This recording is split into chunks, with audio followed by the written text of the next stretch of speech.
మా నాకు school magazine కోసం ఒక మంచి కథ కావాలి చెప్పా కథలు నా దగ్గర ఎక్కడుంటాయిరా? ప్లీజ్. మీ నాన్న రోజు కోర్టులో జడ్జికి బోల్డ్ అని కథలు చెప్తారు. క్లయింట్ దగ్గర ఎంత కమిషన్ నొక్కేశావయ్యా అని అడగగానే అయ్యో నాకేమిస్తారండి అని మన బాలు చెప్తాడు చూసావు, అవి కథలంటే. ఆదివారం నాడు కాలేజ్ ఏంటి అని మీ నాన్నగారు అడగగానే ప్రైవేట్ క్లాస్ కదా డాడీ అని మొదలెట్టి అందుకే కంపల్సరీ వెళ్ళాలి అని పూర్తి చేస్తుంది. ఆ మధ్యలో ఉండేది అద్భుతమైన కథ. అది మాలాంటి వాళ్ళు కాదు, వెళ్ళి మీ రెండు ఒకరిని అడుగు ఎరగదీస్తే. నేను పార్టీకి వెళ్ళాలి, ఒకసారి నీ డ్రెస్ ఇస్తావా అని అడిగితే అర్రే ఎక్కడ పెట్టానో మర్చిపోయానే అని అక్క చెప్తుంది చూసావా, అవిరా గ్రేట్ స్టోరీస్ అంటే. వెళ్ళిదాన్ని అడుగుపో. కథలంటే బాగా ఖాళీగా ఉన్నోళ్ళు చెప్తారా, మన ఇంట్లో అంతా గోళ్ళు గిల్లుకుంటూ కూర్చున్న వాళ్ళు ఎవరున్నారు? రాఘవా, మా తమ్ముడికి స్కూల్ మ్యాగజైన్ కోసం కథ కావాలంట, చెప్తావా? నేనా? ప్లీజ్.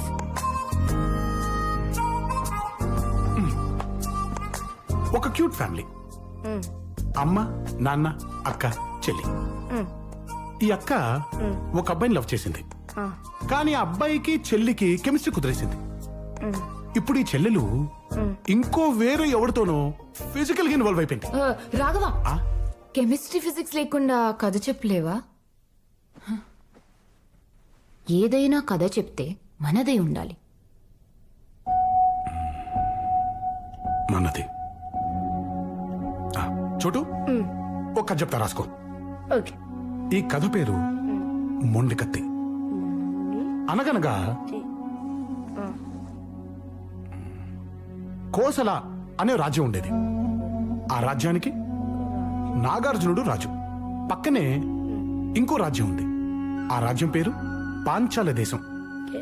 ఆ రాజ్యానికి బసిరెడ్డి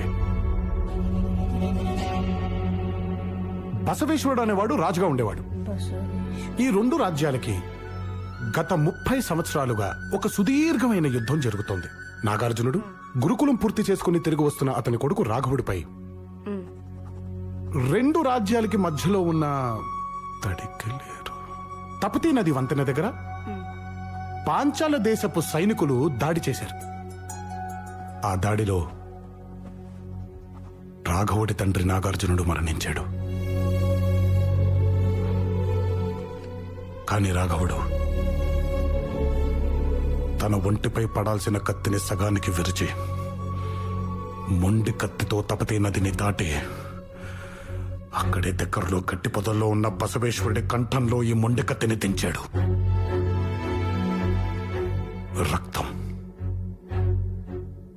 శవాలు, ఏడుపులు,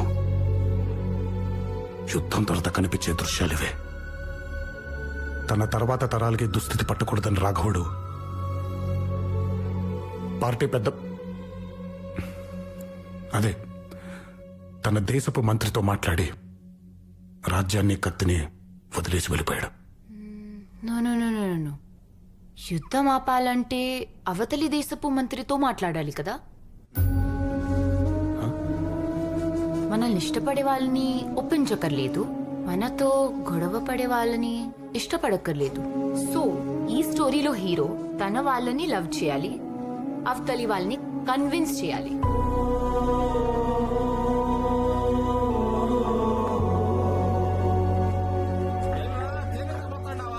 చెక్ పోస్ట్ కాడ కాపెట్టుకుని ఉన్నారు పోలీసు వాళ్ళు. నేనేమన్నా అంత లేసుగా సిక్తానా? వాళ్ళ కండుగా పెట్టబాలో నాకు మంచిగా తెలుసులే అప్ప.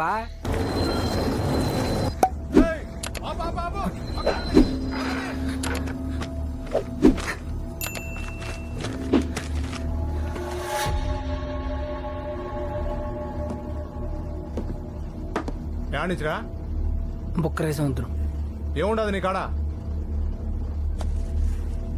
జొనకంకులు సారా.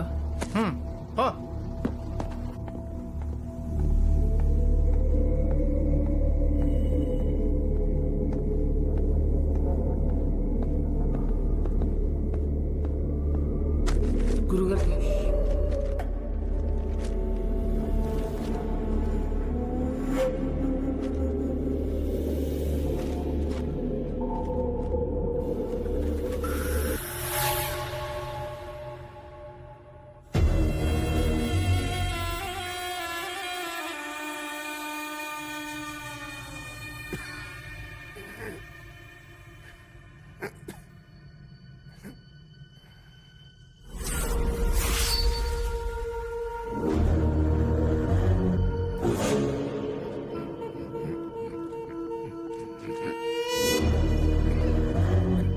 బాలరెడ్డి అయ్యా అయ్యా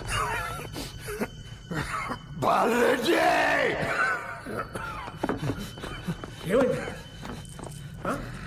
ఏమైంది ఆయన? పసివాముల నుంచి యంగముని సిద్ధప్ప, కోవల్చెరు నుంచి సోబు లాలప్ప, పూర్మల నుంచి సీనయ్య జక్కయ్య, పాండవ నుంచి హుసేన్ పీరావు గౌస్పాషా రావాలా. వీళ్ళంతా ఏంటికి నాయనా? నారప్పరెడ్డి కొడుకు గొంతు కొయ్యాలా. యాడుండాడు నాయనా? ఈడు కావాలా?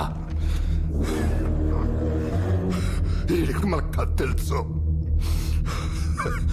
వానికి చెప్పిన నారప్పరెడ్డి కొడుకు ఆడ తెలుసు. అసోడికి ఇంతమంది ఏంటికి నాయనా?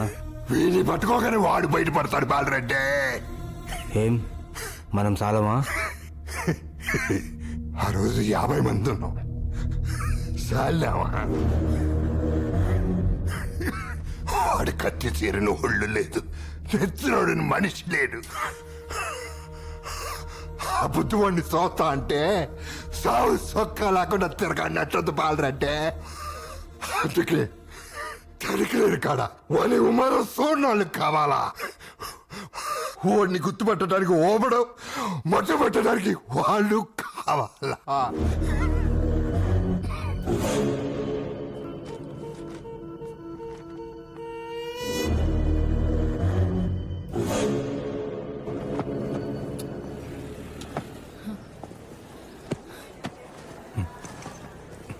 ఆంథ్రోపాలజీ అంటే ఈజీ అనుకున్నా.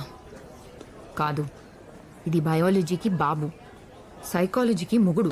మొగుడిని నేను చేస్తాడులే, ఆడు తొంట్లతో ఇచ్చేస్తావుగా. ఈవినింగ్ గుర్తు చేయి, నవ్వుతాను. రాఘవ, నా స్పెషలైజేషన్ ఎథ్నోసెంట్రిక్ స్ట్రగుల్స్. అర్థం కాలేదు కదా? అడుగు. అలా క్యూట్గా చూడకు. ఫ్యాక్షనిజం అని విన్నావా? ఊళ్ళకు ఊళ్ళు నరికేసుకుంటారు. అలాంటి ఫ్యాక్షనిజం ఉన్న ఊరు వెళ్ళాలి, అక్కడ జనాన్ని ఇంటర్వ్యూ చేయాలి, ఒక డాక్యుమెంటరీ తీయాలి. ఇవన్నీ 1 month సబ్మిట్ చేయాలి. I have a solution. Pomodoro. Pomodoro అర్థం కాలేదు కదా? అడుగు, అలా క్యూట్ గా చూడకు. పొమడోరు ఇటాలియన్ లాంగ్వేజ్ లో టొమాటో. ఇదొక టైం మేనేజ్మెంట్ టెక్నిక్. 25 నిమిషాలు తర్వాత అలారం ముగ్గుద్ది. ఈ 25 నిమిషాలు అటు ఇటు చూడకుండా కంప్లీట్ ఫోకస్ తో ఏం చదవాలి, ఎప్పుడు చదవాలి, ఈ డాక్యుమెంటరీ తీయడానికి ఎక్కడికి వెళ్ళాలి ప్లాన్ చేయి.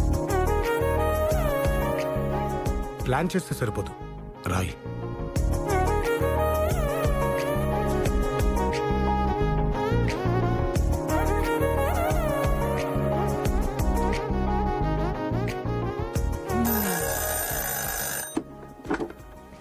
Pomodoro worked. ఏం చదువుకున్నావు నువ్వు? ఆంథ్రోపాలజీ అయితే కాదు. మీ ఫాదర్ మెంటల్ గా చాలా స్ట్రాంగ్ అయి ఉండాలి, నేను చూస్తే అనిపిస్తుంది. యు నో వాట్, మా నాన్నకు సిగ్గు ఎక్కువ. నిజం? ఎప్పుడన్నా మూడొస్తే మా అమ్మ గోరింటాకు పెట్టేవాడు. నెక్స్ట్ డే బయటికి వెళ్తే, ఏం రెడ్డి చేతులు ఎర్రంగా గందినాయని ఎవరైనా అడిగితే, రేతు కొరుకారంతో బొవ్వదన్నాలే అమ్మే, చేతులు సరిగ్గా గడుక్కోలే అనబద్ధం చెప్పేవాడు. ఏంది రెడ్డి, మీదే ఊరు? ఈ ఊరు కాదులే అమ్మే. దొంగవి నువ్వు, దొరకవు.